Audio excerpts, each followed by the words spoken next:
twigishwa ijambo rye rizima mu mbaraga z'umwuka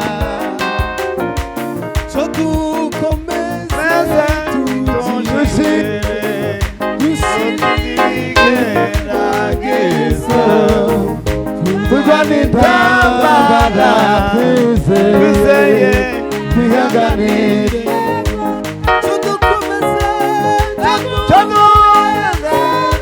tuje imbere dushigikiranizo turwane intambara twizeye twihanganire byose turabasirikare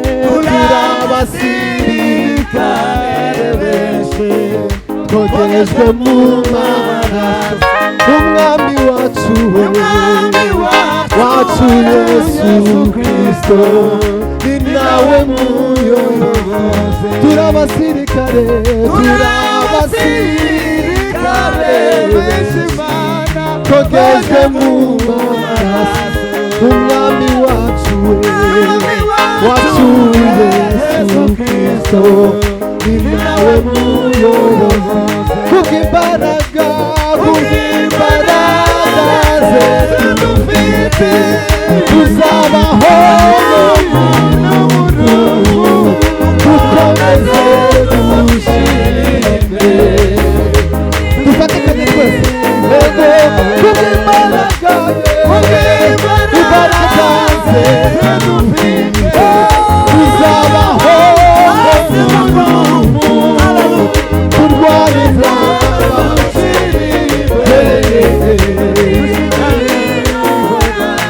kwa Yesu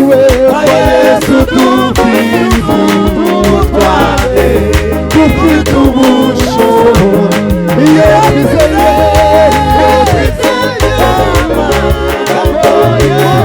uko yayatuye kwa Yesu dufite ubushobozi iyo twizeye uko yayatuye ku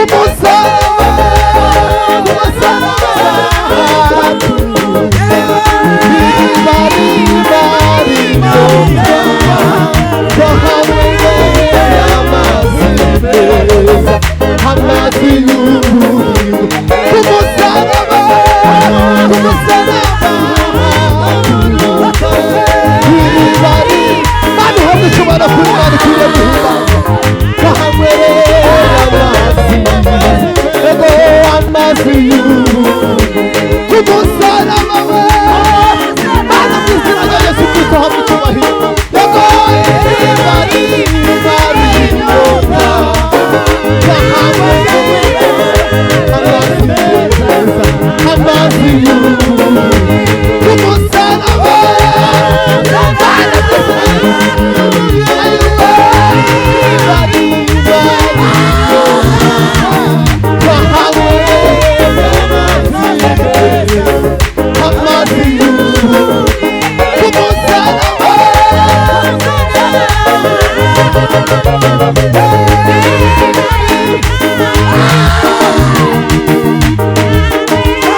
turabyinnye tekereza icyiza cy'abakristo bakiriye agakiza nsanga nta kindi ntabwo ari ugucuruza ngo tubone amafaranga ntabwo ari ugucuruza ngo tugire gute ku muntu wakiriye agakiza mwumve neza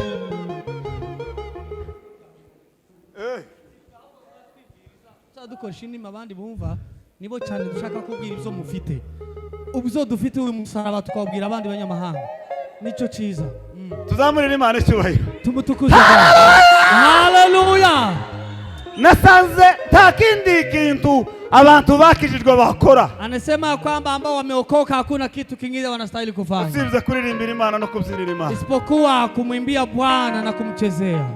Bwana sifiwe sana. Haleluya. Ntabwo naribuza kuko atari ukuzana amafaranga menshi ngo bazozavuga ngo uriya ni umunyamafaranga. Sikuwa na pesa nyingi watu wasema kwamba wewe umetajiri. Ahubwo bavuze ngo uriya ni umuntu uzugaragaza agakiza. Bali wakisema kwamba huyu mtu anaokoka. Iyo ageze no mu materaniro. Hata katika ibada. Iyo ari no mu muhanda. Ukiwa hata kwa barabara. Bakavuga ngo uriya yarakijijwe. Na wasema huyu ameokoka. Nicyo nicyo cyonyine cy'abakristo. Hiyo ndio kitu ambacho kinatosha, kinastahili. Tugiye gusubira kubyinira Imana. Tunataka kumchezea tena. Bwana asifiwe sana. Asifiwe. Yavuze ngo kumusaraba ngo haturuka ngo iriba rimara inyota. Wamesema kwamba msalabani kuna chemichemi ya maji ambayo inatuliza kiu. Kuri uwo musaraba twahanywereye amazi meza. Akasema kutoka kwa msalaba tumepata maji. Kandi ayo mazi takindi ni ubugingo. Na maji hayo ni uzima wa milele. Gatuzamurira Imana icyubahiro. Tumutukuze Bwana. Haleluya. Tugiye kuvuga ngo kisima wazi cha ajabu. Anasema kwamba kisima wazi cha maji safi. Bwana asifiwe sana. Kimetoka msalaba. Tuliye kunywa maji safi. Maji ya uzima. Amazi atumwera mazi y'ubugingo. Bwana asifiwe sana. Haleluya. Turanga kandi ariko ufite umuziki data we. No wonyine ni ubereye Grace Tabana.